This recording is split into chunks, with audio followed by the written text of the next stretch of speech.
Evelyn, Lee Sin, and Nidalee and Mundo banned out. What do you think? Okay, so Evelyn, Lee Sin, Nidalee, all very, very kind of expected. Lee Sin, Evelyn, dangerous, ganking junglers, and Evelyn in particular is just crazy at the moment.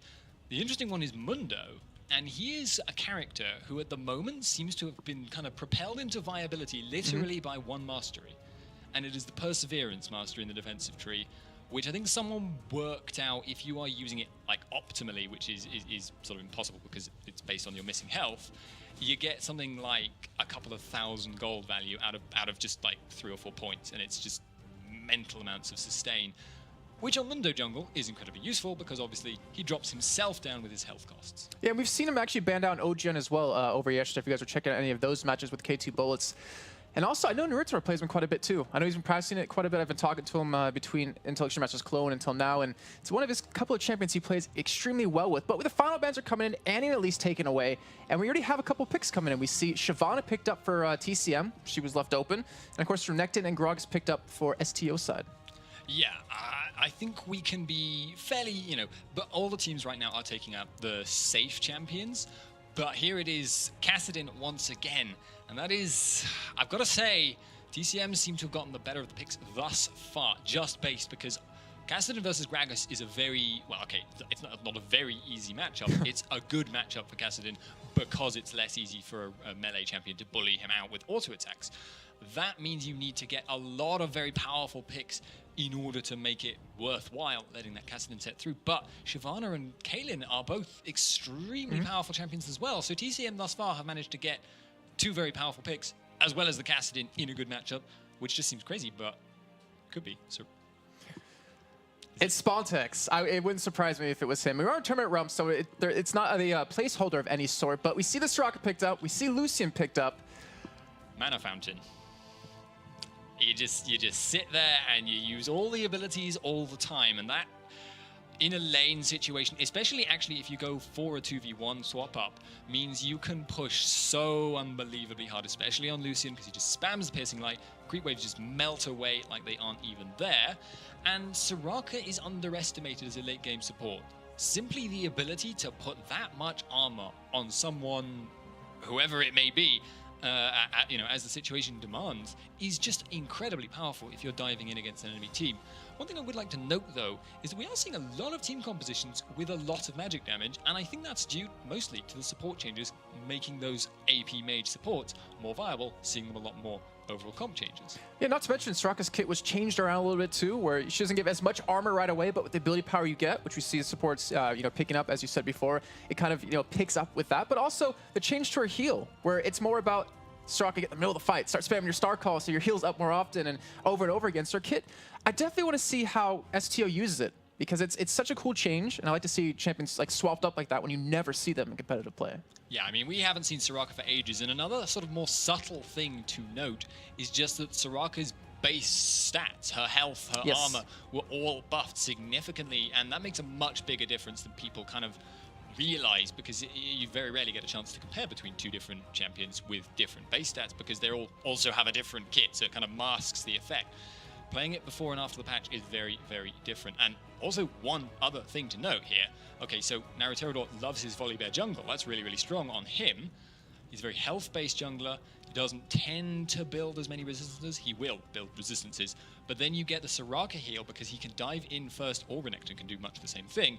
And then as you get lower on health, the Soraka heal now gets a lot stronger the higher on health you are, and there's 2 major distractions stopping you from focusing down the other people. Okay, well, we did have the last 2 picks come in for TCM. It was Fiddlesticks and it was Vi. I have to ask your thoughts on that, because at least for me, and I talked to Naruto about this many times, is he's one of those junglers where he needs kind of to get kills to really get going. And I want to see how he's going to play this one out. Obviously, ganking is now a little bit harder. I think I've said it before sometime, but at the same time, Volibear is a jungler who works very, very well at lane ganking, and that's one of the angles that's actually almost less protected now, because you can actually gank both bot and top that way now much more viably, since the supports tend to start with only that 1 green ward. And obviously they do have 2 trinkets for it, but those are very temporary. You can't just put it in the lane rush and think, right, safe from Volibear. There's no chance of that happening. So I think it's a pick that's actually getting stronger, essentially, as a result of just straight up meta changes. Okay, and what's your 2 thoughts on these comps? Because they're very interesting for both of them. We haven't seen a lot of these champions picked up so far today. Yeah, TCM, I mean, the first thing that jumps out to you about that is straight up mobility. They've got 3 champions that are just incredibly difficult to pin down and just make life difficult for them. They've also got Caitlyn and Fiddlesticks, who work as a very effective 2-man pushing team. They push fast in the lane, and they will continue to push fast later on, and they're also very good at disengaging. So I expect we'll see a very mobile style from TCM. Now, STO, on the other hand, whose name shall be STO for this game, they have a much more teamfight-orientated comp, but they do have that potential to try and, like, pin people down. They do have lockdown, and, you know, chasing champions are very, very strong if you're trying to play a lot of split pushing. That being said, TCM probably the stronger late game here. Okay, and one thing I do like about the comps, and at least specifically one champion, is a Soraka for the silence. It went really underestimated back in Season 3, and it's one of those things where if Belgian Beast jumps in and you silence him, he's not going to escape. No, nor can he Zhonya's, nor can he, you know, anything really. And that's incredibly powerful because you lock him down before he's able to do his combo. He's sat there for longer. He then has to do the casting animations if he wants to cast it after the silence. And even if he doesn't, then he's just kind of left awkwardly walking away, and he has to wait for that whole rift cooldown, which was made a little bit longer as well. So. All right, well, we are underway in this game. We're going to take you into it. And level 1, do you see anything specifically happening between these 2 teams? Again, I want to note, level 1 invades are a little bit weaker than they were in the past. So, you know, less value from the first blood, less easy to get enemy wards in the enemy jungle. But at the same time, fairly weak level 1 from TCM unless they kind of get Shyvana into the mix of everything. Whereas STO, they've got quite a bit of CC, they've got decent burst at this level 1, and that could be useful for them, but it actually looks like TCM, relying on Fiddlestick's fear perhaps, are going to be able to get a deep ward down on that red buff. Yeah, and that ward actually was spotted by STO's side because we did see Kuja go ahead and put one down for himself over there. In the meantime, they're not going for any deep wards themselves currently. And it looks like TCM is actually going to make their way down towards red, which I think they can assume, since Spontex was middle, that it's probably wide open right now. Yes. Okay, so if you are able to get your own jungler with his red buff and you actually run Shyvana as your top laner, there is potential to go for the steal with just Shyvana. You can see he started Clothbots. That would actually be a viable potential start for him if he was able to get it. But it's such a risky thing to do if they were in that situation. It actually looks like he's not going to go and do that. He'll probably just start on, say, Wolves or something, once he finds the 2v1. Okay, and we'll see how this game obviously develops over time. But still a lot of wards coming down across the map, mostly down towards bottom, I have to say. 2 wards for both teams right there. And you know, in terms of how these lanes are going to be going, since we have these 2v1s, who do you really favor to either, you know, hold out and get the most CS or maybe more kill potential in these lanes? Well, they're both very, very fast pushes. I mean, Caitlyn Fiddlesticks, mentioned before, are pretty much the classic fast push lane. But Soraka Lucian, as mentioned as well, with a mana fountain for the Q, is just going to be incredibly brutal. But Belgian Beast is taking a lot of damage in the mid. Yeah, and obviously kind of assume that a little. Well, Spontex actually doing being very aggressive. And if you recognize the name Spontex, obviously he was the top laner for Dragonborns back in the day in the Spring Split, and even played top lane for Gambit in one match during summer. And now he's giving it a go at middle, and I want to see how well he does. But as you can see on the minimap, Gob sticking with airwalks here throughout the entirety of the jungle, since he will be denied quite heavily over towards bottom. I'm just give you a rundown of both teams and their lineups. For TCM, we have JWoww in the top lane, Naritador in the jungle, Belgian Beast in mid lane, Matraco as AD carry, and Barnaby as support. Over for STO side, we have Gob in that top lane, Airwalks in the jungle, Spontex in mid lane, Yuki60 as the AD carry, and Kuja as support.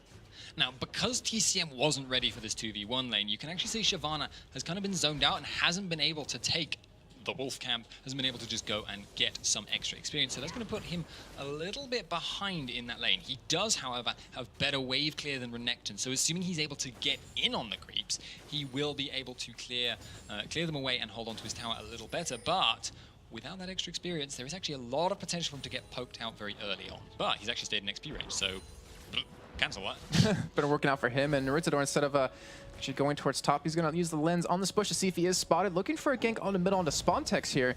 Obviously, Gragas Very, very hard champion to gank, but it looks like he wants to go in with that Vault Breaker. He's actually not going to land it here. Spontex does get the body slam away from it, but Nerdstart trying to make a stamp, trying to show that he's going to be around ganking quite a bit here, and Airwalks hasn't really done the same yet, but he's just trying to make sure it seems that Gob gets this farm under turret.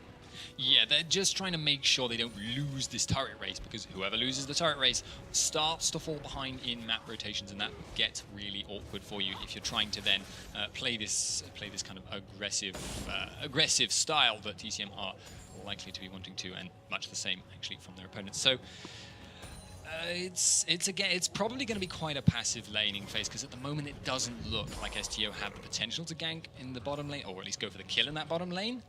And it looks like Vi is pretty much just set on farming up and getting ready for the mid game. Yeah, and he's actually going to be spotted if he does go towards that top side, but it looks like he wants to go for a bit of counter jungling here. But as you can see, the trinkets, we actually do have 2 sweepers, 1 on each team. As Ritzer does come in on Spontex, does get the Vault Breaker onto him. Spontex getting very low, forced to flash away, but they're going to commit for this. Will Belgian Beast go for the flash and the kill? But no, Naruto picks one up for himself, and it seemed a little all too easy for themselves, or for them. Bot lane though. First kill I missed. Unfortunate, but Airwalks does pick up a kill back to Barney D, sorry, as Matraco going to be chasing him down here, but that 2-man push was able to pick up a kill on the support, but still, First Blood went over to Naruto. Yeah, indeed, and past that timer, gets the extra First Blood gold. You actually saw Naruto, though, heading towards potentially diving Volibear, but has decided against it and kind of backed away after all, thinking maybe that the bear was no longer there, so be okay. Again, this is just looking like it's a straight-up pushing race at the moment, but TCM are actually building up quite a significant gold lead. Yeah, already up 1,200 gold currently right now, and just wanted to point something I was trying to say a little bit earlier is that we see the sweeping lens actually picked up for 2 people. One on TCM, which is in the hands of Naruto. The other is in the hands of Yuki, actually, as the AD carry. And I really like seeing this, 3-14, because it gives you the chance to really experiment a little bit with terms of items and in terms of what you want to build and kind of build orders. But, what's your thoughts on this? So it seems like the intention is to make sure that you have 1 sweeping lens available in case you want to go for a dragon push there. So for TCM, obviously they have it on their jungler. Their jungler is probably going to be in place for that. I do wonder though why you would put it on Airwax, because he is obviously why you would not. He is not really going to be doing a lot of invading maybe, so I mean putting down wards on the enemy buffs is valuable, but what else are you really going to use it for other than to give your lane security? He is going for the gank though. Well, he went for those early boots mobility. He's making it work for him. He's going to be coming in. Will he get the kill on a Barney D? He's going to get the flip onto him, I would imagine, in a second here, but Barney D doesn't have flash get away. He's going to go down. Teleport coming in from Belgian Beast, but he's going to cancel that one. And STL pick up a very easy kill on a Barney D, and it seems like they set their focus on this bottom lane. Yes, but they aren't stopping Caitlyn from farming right now. Actually looks like she is going to... Nope. Just messing with me. Was thinking about recalling there, but she should be able to actually farm okay against Renekton so long as she's careful. But that does mean she actually puts herself at risk of a gank. It may be that she's just relying on Airwax thinking she'd never stay in. That'd be far too dangerous. Well, he's currently losing on that CS lead right now, down about 6 CS to his counterpart Yuki in the top lane. And speaking of the top lane, let's take a look at the turrets. The bottom lane down very low right now, but over towards the top side, it's just a tad bit lower and in the favor of STO. The thing is, though, if you are keeping this as close as this, the turret race almost becomes less important. The Yuki taking quite a lot of damage. That's Shyvana right now, by the way, going in. Oh, we do see Nurture coming in as well through the lane, but I guess they wanted to make STO commit to that fight, but much for them. Well, fortunately for STO, they did back away instead. In the meantime, Spontek's going to be getting his own blue buff here, as well as Belgian Beast going to be picking his up very shortly, I would imagine. It doesn't really matter, but so long as, so wanted to just go back to that little point I mentioned. So long as you kind of take the towers very similarly timed, it actually becomes a lot less relevant because you essentially do that lane rotation almost at the same time. But the fact that Caitlyn just recalled is actually going to cost TCM a bit of time, meaning that they are now behind on that lane rotation. They potentially may look to just have Shyvana push out top really, really quickly, which she can do, and then look to maybe go for a 3-man on bot lane. But that is giving STO an opportunity if they want to go for something like a dragon play. And I guess we'll find out actually as they do leave that base here, but 4 members actually returning currently. And it seems like they're all buying up, and I think that dragon might be a very likely possibility as you're calling out, because You know, this if you're gonna go back and buy, Dragon is one of those things you definitely want to be able to pick up here. But JWoww still coming towards that top side. Gob going to be heading up there as well to go into that 1v1. And so far in CS, JWoww's been able to outfarm Gob quite well. However, he doesn't have that kill or assist under his belt. Yeah, if you end up getting, obviously, kills and assists on Renekton, that's good. You do get to be a really, really tanky Croc, and it gets really, really difficult for enemies to kill them off. But both of them are fairly like flat characters, as it were. They don't hyper scale. They get hyper tanky, both of these characters. But neither of them is going to just be able to, you know, build up a ton of gold and hugely influence the game. So if they're, as long as they're relatively close between the two teams, it's not going to matter too much for either. Oh wow, that spit into that pink, or Spontek's not going to be spotted until he gets towards his Trebuch to go down bottom. But it is a 4-man gank here, and Airwalks, I don't know, they have the potential to go for this dive here if they want to make it happen. But Belgian Beast is already closed in from middle, and the rest of STO just going to back away. And Dragon going to be started off here. It is spotted by TCM. They do have a ward down. But will STO commit to this? And it looks like they might. That could be really, really dangerous for them, though. This is a straight-up 4-on-4 situation, and it actually looks like they're going to not do that, after all. I guess there isn't too much for them to be concerned about. They have sustain, they have Gragas sustain, they have Soraka sustain, so they don't need to worry about taking a bit of damage and then backing off just to force that commitment out. So I don't actually think they ever really intended to go for it with TCM so close. And they also had a level advantage in terms of supports, where Kuja was 6 and Barnaby wasn't. That could have been, I guess, a really strong point for them to go for it if they wanted to. But either way, Barnaby does hit level 6. And still a very slow game considering what we just saw. Yeah, very, very slow-paced. It's all about lane control and all about that defensive play at the moment. Yuki actually potentially looking to go in with Airwax. Oh, Airwax looking for something to happen here. We do have teleport coming in from Belgian Beast. We'll be able to turn this one around. He's actually going to get silenced up here, and he's being taken very, very low. He could almost get bursted down at this point, but the rest of STO forced to back out as Naruto comes in. He has an ultimate available, but he will use it on the Strok as Fiddlesticks even comes in with his ultimate on top of that. Even flashes, gets the fear into Yuki, but doesn't have his team to back him up, and a great job by TCM to turn that gank around. And if you ask Belgian Beast after the game, I'm fairly convinced he's going to say that was all part of the plan. It was an elaborate bait to get Silence, to bait that out and stop Soraka from stopping Vice engage, and also to make them think, oh, we can turn this around, we can get... oh dear. Oh, but you do see Airwax coming in again down towards the bottom, looking for a flip onto someone, but instead backs away. And smart move overall, I guess, since Yuki wasn't really in position to help him out just yet. Up in the top lane, it's just kind of become a farming fest where JWoww, who he is probably one of the most solid top laners in the challenger scene or the amateur scene, whatever you want to call it, not in the LCS currently, out of anyone. Yeah, I mean, we saw quite a few rumors about what team potentially he might have been joining, but it does look like that may have fallen through. You keep going aggressive on Matroka. Airwax again coming down bottom, looking for the flip on a Matroka. He's going to get flipped in. He's going to get silenced up. Will he be able to pick up the kill? They can easily go for the dive here. Looks like they will be able to close this one out. No, the barrier actually coming on time, but we see Yuki actually flashing and picks up the kill. And STO have made it so obvious that they are going bottom lane over and over and over until they pick up the kills they want, until they get the lead that they're looking for. But either way, they're still down in gold. We are actually getting a couple of messages in chat, by the way, about potential lag here. So I just want to note that. But yeah, it's kind of Blackadder at that point, isn't it? It's just because this is the precise plan we've used for the last 17 attacks in a row. It'll work this time because they'll never expect it. They'll never expect it the 17th time, and they didn't because we got the kill again. Yeah, it worked. Worked just fine. You see a lot of pink wards invested over towards Dragon, as you can see on the minimap there, and JWoww, he's being such a nuisance. I mean, that's what Shyvana does best. Build up towards that Sunfire Cape, not going for a Blade of the Rune King as a first buy. As Spontek's in middle, gonna get caught here with the ultimate out of Vi. He's getting very low, but he actually might be able to survive this. Very low until Belgian Beast comes in, was able to pick that one up, but not before Airwax gets the kill on Naruto. Now Belgian Beast going head to head against Airwax.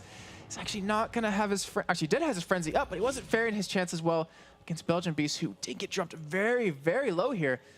1-for-1 trade overall. Really nice usage there by Spontex, though. He was aware he was going to die regardless of what happened, regardless of when he used his escapes. So he used his escapes to make sure he pulled Naruterodor under the tower, which obviously then resulted in that death and it being a 1-for-1 rather than being a 1-for-0. So very, very nicely played, and just keeping that cool head even in that dangerous situation. Yeah, great job by him to at least make something out of nothing right there. And we do see the trinkets being switched up as I'm staring at nothing right now. This is really hard to do camera. Like, I'm really glad to have Joe doing it for me all the time. But we do see a little bit of swip up. So the sweeping lens has been picked up by Barney D. He did trade that one out. Not on STO's side yet. Yes, indeed. So it's something we did see in the last couple of games, but it's been variable. Different teams seem to value having tons and tons of sweeping lenses, less and more respectively. I mean, in the first game we saw, what was it, 4 or 5 on one team? I believe it was 4, yeah, towards the end of the game, and it was crazy because they definitely kept trying to get control of everything they possibly could, but it did. I don't know. They seem to not make it work as well as I thought it would have done. Yeah, well, they were, of course, contending with Mimer's split push, which was very difficult to deal with. You couldn't lock him down, but you couldn't really team fight them either. So it was, yeah, really lose-lose situations. Basically, one of the things in strategy in League of Legends is just trying to create a lose-lose situation for your opponents, and they did that really well then. But at the moment, again, looking very defensive, and Dragon is not really an option for either team just because wards. Yeah, and we do have both AD carry supports down towards that bottom side, so you're not going to get that man advantage that you might be looking for. We are about 14.5 minutes in here. Very slow game, as we're saying before. Despite STO ganking bottom 19 times, able to pick up kills at least on 2 of those. But right now, TCM, I mean, if you were to ask me, hey, Jason, who would you favor in this game? I would have said TCM in a heartbeat. But they're not looking as solid as we've seen them, in the past. Yeah, but remember, they probably have the better late game here right now, because Shyvana versus Renekton, Shyvana going to be a little bit stronger as time goes by. She has just that bit extra damage and resistances built into her kit, so she gets that little bit more of a threat. She doesn't have the double gap closer, but her ult can indeed gap close alone. We had a ping actually come down towards Dragon here out of TCM, but doesn't look like they're actually be going for that anytime soon, and they're just leaving JWoww farming top lane, and I think that's exactly what you're saying. I think TCM realizes, hey, we have the better late game team. Let's just let our Shyvana farm, keep that lead growing against Gob. Let Belgian Beast keep up in CS, which he's currently leading right now against Agragas, and that's no easy feat on its own. And Martraco has at least been keeping up with Yuki, considering he was behind, I think, a majority of this game. Yeah, indeed. But as the time goes by, what is going to be the answer to Belgian Beast split push? And actually, JWoww going into top. Oh, they're going head-to-head here as Ignites are going to come down. JWoww already in that Dragon form, looking for the kill to Gob. He's already dropped very low at this point. JWoww low as well, but he's looking for the kill. Can't really dive over Renekton, but in the meantime, we do see a push happening down the middle. The ultimate coming out of Gragas. The Fiddlesticks ultimate coming over the wall, and look at the damage that Fiddlesticks ulti is doing. He's staying alive. Barney D flashing away. He does end up going down as Belgian Beast now trying to escape with his life. Matraka looking for a kill there. But in the end, it was a 1-for-0 trade, and STO getting TCM to commit so many ultimates into that fight and still coming out ahead. Yeah, it looks like they are actually going to be able to push down that middle tower as a result, or potentially actually not. And in fact, Yuki needs to be quite careful here because Belgian Beast is starting to get a little bit of his health back. I think his Catalyst may have procced, so he got that little bit of bonus regen there, so no huge concern. And top lane, I keep thinking, is going to be Major right now, but they're both just low and don't really care, apparently. Yeah, there's a term that Demon always used about 2 greased up fat lads doing something in the top lane, and that's pretty much what's happening. But I don't know what you know about greased up fat lads. Not much, because I'm not British, but it's a big CS lead already developing for JWoww. Still 30 CS ahead right now, as Joe gave me a really awkward look. It's like not what I meant. But anyways, Gob gonna go down to JWoww with the help of Belgian Beast, who did teleport in towards that top lane. But they have to be very careful because Airwax is in the vicinity to come in here and help out. And in the end, they get the turret on top of that. So a kill and a turret brings TCM up to a 3,000 gold lead. And they're starting to build just small advantages. It's not as explosive as when we saw Copenhagen Wolves earlier, but they are starting to put one foot in front of the other and are doing it a little bit faster and a little bit faster. And what you will tend to see is, well, a snowball, because they just... Snowballs have feet. They will start to build that momentum. That is their objective right now. And they are actually at the moment getting the better of the lane rotations. However, thus far, it's fair to say that there's been a very good job of getting a couple of picks here and there by STOs who do not count them out yet. Yeah, and one sign that's a little bit worrying for STO, at least, is Belgian Beast. Not leading CS, but he's pretty much dead even. He's also 1-0-2 right now, and if he gets strong enough to one-shot Yuki, he's going to be able to do really well. But we see the Gragas ultimate come in as Belgian Beast actually committed towards that fight. So they're actually focusing on Kuja right there, who's able to just walk away completely out of it. And you see Yuki coming in from the side with the Colin, trying to actually focus down Belgian Beast, but he's going to be able to escape here. But JWoww picks up a kill on Kuja, is able to chase him down. Roots are actually going to flash over the Dragon Pit wall, but he is running from 4 men. I'm not sure if he's going to be able to escape this one. He's going to go over the wall, actually let Gob get the kill here. Now, Spaltex cleans that one up. And they're actually going to leave Dragon and actually go for a push on the middle here. So 1-for-1 trade, but TCM is looking for more. Yes, indeed, but they are a little bit lower on health overall, so they're going to have to back out. The middle tower threat was essentially just to say, nope, nope, go away from Dragon. You can't take that for free. Although it does look like they're now going to go back again. And now it's kind of a guessing game for STO. Has Belgian Beast recalled? Are they going to be doing that? But they put a ward in the middle of the lane, and that has given them that answer. So they will be able to take the Dragon, which they got a little bit faster, I think, than TCM is planning on. And now they'll try and get engaged, but I doubt TCM will let them. Wow, and they're actually going to be able to hold on to that middle turret too. So TCM just coming out really far behind in that either way. And that goalie that they did have is starting to shrink little by little now. And items, as you see coming in, we're getting to that point, 20 minutes in almost, that some major items are being completed, some major power spikes are coming in. Belgian BC has that Rod of Ages. You see the Bloodthirster done for Matraka. We see the Triforce done for Yuki. Both the top laners have that Sunfire Cape done, and the random one's actually almost picked up for JWoww. And Gob only has 600 gold to spend. He's actually quite far behind in items. Yeah, he's just not able to. But again, Renekton is a character who has a ton of stuff in his kit, regardless of everything else. So as long as he stays on par on levels, he's okay. But at the moment, he's even falling behind in that respect, which is not good for him. Gob, though, is kind of backed up a bit by his team here on this, because full Trinity Force Lucian, that is going to start to be a big, big power spike. You've actually got much of the same coming out of Gragas. He's got the Athenes. He can now poke more or less indefinitely, very effectively. So STO now are looking to get picks. They are looking to push towers. They are stronger, probably, by a small degree at the moment overall. And STO, they seem to have put a lot of their eggs in one basket by trying to gank bottom over and over, get Yuki a little bit of kills, and just try to shut down Matraka and Barndi, which they've done a pretty good job of. But Matraka's pulled a 30 CS lead advantage already, and that's going to start translating into some major items. As you see, he has that Zeal advantage. Yeah, well, I mean, yeah, Trinity Force versus that, I'm Bloodthirster like, there. huh. He has a full item advantage, let's just say that. Yeah, well, okay, so roughly the same on total gold earned between the two of them, and actually Matraka a tiny bit ahead, as you say. So that's a good advantage for them right there. But again, Lucian is a mid-game AD carry. Caitlyn, worst period of the game, mid-game. She is in the doldrums right now. Bloodthirster does kind of ameliorate that a little bit, but that's going to mean her late game is going to take a bit longer to kind of overtake Lucian with that range advantage. And even when she's hit that point, Lucian is still going to have aspects that she cannot imitate. He will have the better poke all game. What about when we get to these team fights when JWoww's participating in them? Like, isn't this going to be a really hard threat for Yuki to deal with? That is a very, very good point. There is not a lot to peel off Lucian at that point. However, he is obviously Lucian. He does have a red buff. As long as he's smart about how he uses his dash, he can kind of kite that backwards and they can just focus in the fire. The thing is then they're not focusing out Matraka, which at this stage of the game isn't as bad as it could be because Doldrum period for Caitlyn. But as time goes by, the threat distraction from JWoww is just going to be too much, and then they will also have to deal with Matraka, who will have a lot of damage by then. Yeah, and if you think about it, in terms of engaging, STO has, I guess, I would imagine, a decent team for it, since they do obviously have that Volibear getting there very quickly, and you have that Gragas barrel. But if they're using that to pretty much engage, the peel becomes non-existent. I mean, all you have is a silence out of Kuja, who's like, yeah, I'm hitting you, but it's not really doing too much in the end. I sure have stopped Shyvana from casting her low cooldown abilities. Yeah. Well, again, it's a timing thing with Soraka Silence, because if you use it right before that combo, it ruins her completely. But unfortunately, if she's in position to silence Shyvana before she uses Dragon's Descent, something has gone wrong. I don't know what, but something at that point. And I want to point something out real quick, too, because I don't know the full name of it just yet. It's a Talisman of Ascension. I'm sure a lot of you out there are having a tough time with the names, too. You see that now done with Barney D. And it gives them that, as you and Joe were talking about before, that ability to run away or run into a fight a lot quicker.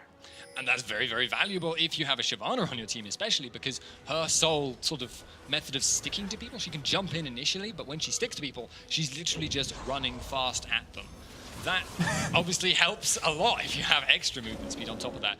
And it's also worth noting that it's so difficult to engage on Matraka because he has a lot of peel as opposed to his opponents. Oh, wow. Gob actually trying to take the turret out, trying to take it down himself, but JWoww goes into the backside. Look at the damage and the distraction he's doing. He's not taking too much damage as he's eating so much from the other team. As Naruto comes in with the ultimate onto Yuki, not enough to take him down just yet, but Airwax low. Everyone in STO is very low, as the rest of TCM going to be backing away at Belgian Beast. And Matraka both basically at full health, looking for more. Gets the kill in the spawn text.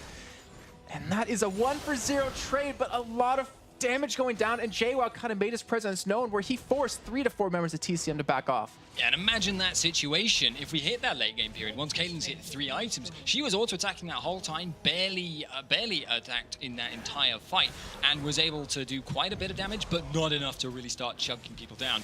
All those people on that health would have just gone down completely. Barely. I see what you did there. I refuse to countenance such things. But we do see Kuja. I wanted to point that out. You know, with this Talisman of Ascension versus the coin, Kuja actually went for a very, very early Mikhail's Crucible. I'm assuming that's gonna be for the fear for Barney D. Yes, that is actually a really, really good point, because Mikhail's Crucible, you actually saw even that she has not upgraded the Ancient Coin to the second stage of it, whose name... starts with an N. That's all I can tell you. So it's a thing, and that thing is highly useful, but she's sacrificed that in order to get that Mikhail's Crucible as fast as humanly possible, because she's aware how much both the STO need to make plays right now, and also of how incredibly useful that is to their team fight. A free cleanse, getting rid of that 3-second fear is just so useful.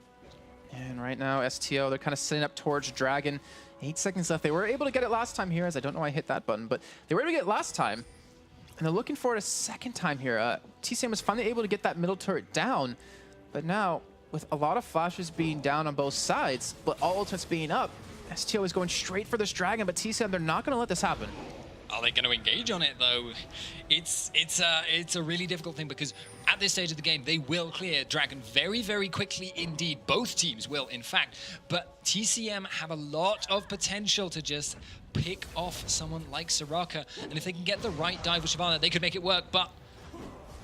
are they going to go for it? Barney D going to be knocked away by that Gregus ultimate, and you have to think STO has to back out. JWoww is actually behind them right now, going straight for Yukis. Naruto even goes in towards the backside as well, and they have no clear for him. They have no protection. He drops. Kuja forced to flash up low. He's going to go down. Naruto, it looks like, in the end. Now Gob and Matrako, well, Gob just running away. As you see the ultimate come out of Matrako, Kuja stays alive. He's still alive. He's running away. Even Spontex using his Fat Man powers to hold him back, and he does escape. So instead of there being 3 or potentially 4 kills, it just comes down to 2. But that will give them such a big advantage. Now, they get the Dragon if they want it. They get towers if they want them. They push out lanes. They get vision control. So many advantages gained by TCM. And it was because JWoww, he just said, okay, he saw the poking fight happen, and he backed out and took he played the long game right there, went all the way around, and then came in behind. And as you mentioned, very low peel. They couldn't get rid of him. And that meant that when that Gragas ult was used, he just said, I'm golden, done. Yeah, that positioning. I mean, you pointed out JWoww coming in from the side, but then you also had Kuja separated from his AD carry. And he couldn't heal him, he couldn't keep him alive. Obviously, he had his ultimate to do something with, but when you have Naruto and you have JWoww sticking to your AD carry, it's like, well, goodbye, Yuki. You're not really going to survive even with that Bloodthirster, but in the end, 9-6 now is the scoreline, 27 minutes in, and the gold lead has stretched to about 6,000 currently for TCM. Starting to build that momentum, you know. The snowball's starting to run instead of a jog. I don't know how snowballs work. I haven't seen snow in... actually, wait, no, the UK's been getting a lot of snow in the recent years. But regardless, does seem... Joe gave another weird look. I don't see the problem, Jason. I just don't. I'd imagine you've seen a lot of rain in the UK, but we do get rain. Oh, and apparently it's snowing here tomorrow in Cologne, so you'll get to see a little bit of snow there. You'll see me jogging through it, very happy like a young little boy. But either way, we do have a game underway. Young little snowball. Okay, yeah, go ahead. But we're into game number 3 here of tonight's matches. We have 2 more coming up, and right now TCM is looking for their first win as they do engage on a Spontex. You see Belchby's teleporting in from the side. They're going straight for him with the silence, with everything they have, but Kuja's keeping them alive with his ultimate, with his heals. And right now, it looks like Airwalk's be the first one to drop as you see Barney use his ultimate defensively to escape, and Belchby's still sticking around the side. He's about to drop. He's so low, the Coley picks it up as Yuki trying to run away, but the rest of TCM are chasing them down, and with Naruto and JWoww hot on their heels, they're not going to be able to escape for much longer. But instead, they get 3 members. They let them back out. As you see, Choco, he's trying to get vision for... Oh, no, he doesn't even have his ultimate available. They get 3 kills, and they're looking for a turret. Much better positioning this time from STO, and they still come out behind because we're starting to see the point where Matroko is getting much too high a damage threat to ignore. She now has 3 items. She shreds through the front line much faster than she did before, especially with that last Whisper having been picked up. And that now means that you've got you're being put into a lose-lose situation. Yuki has to kind of somehow self-peel Shyvana and Vi off himself, and it just isn't a possibility. Airwax might get that. Oh, Naruto, he might be cut. No, he escapes. Airwax didn't use the ability to stop from doing that, and wow, very, very close. Lagged, he couldn't possibly have attacked him. That's his excuse, and he's sticking with it, but that's not, we're not going to let him get away with that one either way. But wow, so Naruto, that could have been actually major for STO. They might have been able to go for Baron or something like that since they did have the smite down, but then again, that would be deadly against a Kassadin and a Fiddlesticks. But right now, taking a look at kills, taking a look at CS, like who on both teams is the real man to watch out for? Who's the one that can really make the plays happen? So in terms of making plays happen, TCM have a lot of potential from Belgian Beast to catch people out, but the real man to watch on their team is Metrocko. And just watch how little he gets focused, because if he's able to get another team fight now where he is pretty much left completely unmolested for the entire fight, as we've seen I think twice now, it is a perfectly normal turn of phrase, and if he is left alone like that again, and Lucian is again focused out or forced into a situation where it's really, really awkward, then you know, what do? You just die. There is no other alternative. And Gob now is also being just wrecked by JWoww one-on-one. He's being deaded. Very, very low in health, down about halfway, and that's just... I feel our turns of phrase are getting worse and worse as time goes by. I'm American. I think I'm allowed to do that. But I mean, that was just one little combo at JWoww, able to get him very low, and put out a very good point by Dia, is that... Words. Metrocko, yeah, words are hard sometimes, but Metrocko, I mean, he's not gonna be under siege at all during these fights, considering you have to get rid of Belgian Beast, you have to stop JWoww from doing something, you have to keep Naruto off people, and Metrocko's just sitting there like attacking away, unscathed by anyone. Yeah, nice avoidance there. But if STO is able to get the right engage, and they do have potential to catch someone out, it's actually credit to TCM and especially to Metrocko that he has not put a foot wrong thus far. They are ahead, so they have a little bit more control over when fights happen and where, but not once have I seen Metrocko be caught out of position thus far. If he were to get Grag assaulted out of position, that would be potentially disastrous. That could lead into a fight which STO could take very easily. But that just has not happened so far. And as long as that continues not to happen, they will just take advantage after advantage like this. Well, Metrocko got to be very careful, as you're saying. If he gets caught out with a barrel, it could be very bad for them. But he's getting that turret very low, attacking away. Even has another BF sword behind him in items. You see the rest of TCM, they're just waiting for their opportunity to go in. And one thing I want to point out, there is no sweeping lens on the hands of STO. They have nothing to clear out this vision right now. And I really wonder if that's going to be a detriment to them in the long run. But the rest of TCM are going to be backing away here. Going to clear out a couple of wards and clear out the jungle and go back to pushing middle. That's the thing, you can't... Right now, the trinkets are more valuable to them because they need the ability to team fight. They cannot afford to spend much money on wards, and even if they could, they can't afford to, like, advance out to sweep out enemy wards because they could get into a team fight, which we've seen quite a few times now, they really, really can't deal with. So, at the moment, they're just kind of biding their time and waiting for the goal to just equalize on its own. It will do that, assuming TCM are unable to make stuff happen, but we're seeing them taking objectives. Actually, a potential desperation Baron here from STO. No, he's just clearing out the ward. I gotta see Draven go down like that. I just have to. Okie dokie, you're the man in charge. That's my Draven voice. It's not as good as Joe's. You should ask him about his. But right now, the rest of STO, they're going for a push on this top side. They're grouped up in a 5-man push. And right now, TCM, they're not in a position to stop it necessarily, and they could potentially lose a turret here, or they could get that desired engage over a wall that they're looking for. Yes. Okay, so if JWoww goes in right now... Okay, if JWoww goes in right now, that would be disastrous because he'd be way ahead of the rest of the team. But if he were to go in now and catch on to, you know, Spontix or Yuki, and did you just get that? On my screen, at least, what I just saw was, like, pause and then a little bit of a catch-up there. So I'm hoping that wasn't the server's thing. No, Help. I said it's good, and hopefully the game isn't lagging for either of them, because that would be... Well, the worst time to make it happen right now, considering you're playing for potentially a spot in the LCS, but you do see TCM on the side. That damage that LGBs just did to Airwax right there, and Looks like they want to go for fire. Naruto pushed up very far, getting silenced, getting hit with the culling just a little bit here, but not dropping too low. The ace in the hole going to come out, going to hit Spontex. He uses his ultimate to kind of run away right now, and the rest of the TCM are engaging. JWoww going straight for Spontex. Look how low he is getting, but he does get peeled. As Naruto and JWoww taking a lot of damage, but it's just still, they're staying so healthy as Belgium is able to get in and out of the fight. He does get taken down by Spontex, but the rest of TCM is just attacking away. And Matraco, he's having a field day here, and they get 4 kills for 1 death. And once again, Matraco just left in a situation where he was unattacked. He was not in trouble one bit, and it was a really nice chase down by TCM there. And props to Belgian Beast for kind of employing very nice angles with his force pulse there. He was jumping in, not close enough for STO to pick him off, and not close enough to really go all in, but slowing people down, then following them up, slowing them down again, and eventually forced them into a situation where they had to choose engage or get poked down and then engaged upon. And he was catching multiple people with that force pulse too, which was just so very deadly. But you can look at the gold that TCM has. Matraco just back to 2,400. You have 1,000 apiece on every other member, and they're just buying up items left and right here. And I want to say, walk us through the items right now, because between the supports, and this is something we've seen every game so far today, is the team that's winning, their support usually builds some damage.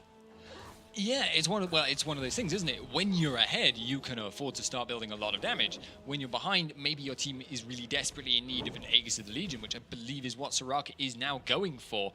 Although, in fairness, I think Soraka building AP is a little bit of an iffy choice, especially against such a bursty composition.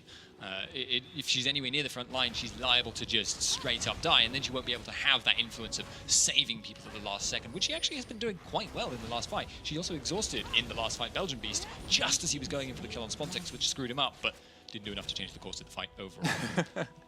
Well, we do see that Nislar Drod and that Giant Spell picked up for Barney D.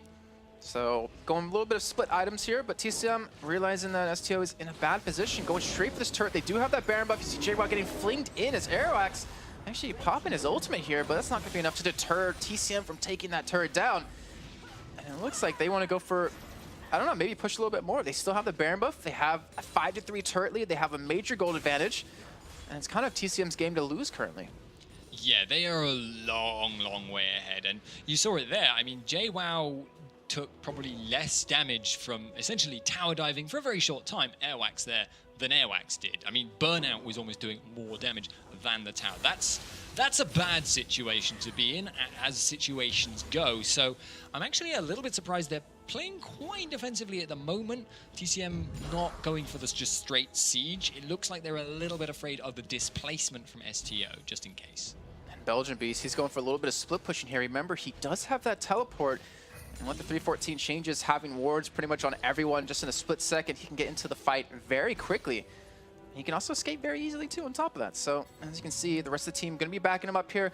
Gob, the only man defending this top side, and he's going to straight just back away as JWoww can tank this turret up, get it very low, and end up dropping that one down. So now another turret going in the going to the hands of TCM, and their eyes are starting to turn towards these inhibitor turrets.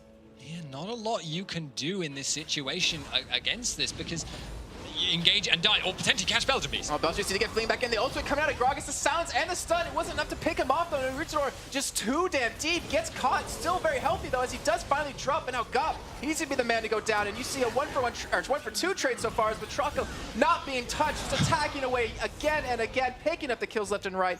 And just like that, with Rutador going way too deep, they pick up 4 kills. They lose 1 person. They're going to get an inhibitor turret off of this and an inhibitor. And I have to say, I feel like this was another example of a fight where STO got the better initiation. They actually made probably more clutch plays effectively there in that fight.